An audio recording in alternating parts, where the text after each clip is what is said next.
Inopen ko lang si ChatGPT after ko i-download yung picture na gusto ko ng mga artista or vlogger guys na sobrang na-inspired tayo gawan ng couple version or paggawa ng couple version kay ChatGPT.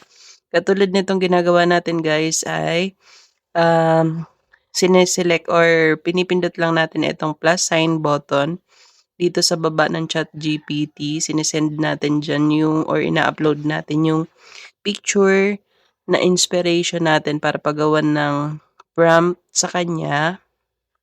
Tapos, lalagay lang natin, create a prompt for this but make it yung couple version and short lang para hindi gaano kahaba at hindi maguluhan si Google Gemini kapag ginawa na natin doon.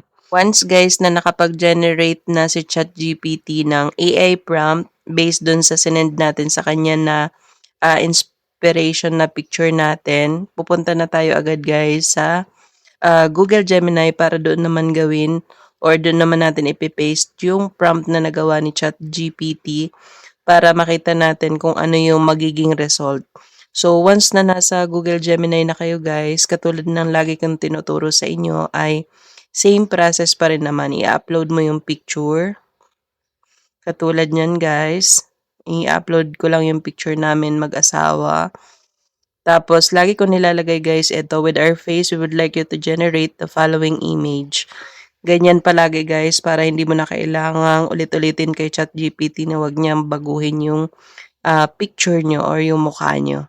So, once na upload na natin at na-paste na natin yung prompt, isi-send lang natin yan kay ChatGPT. And after nyan, ito na yung result guys. Ganyan siya. So, ganyan lang guys kadali gumawa ng AI prompt kay Chat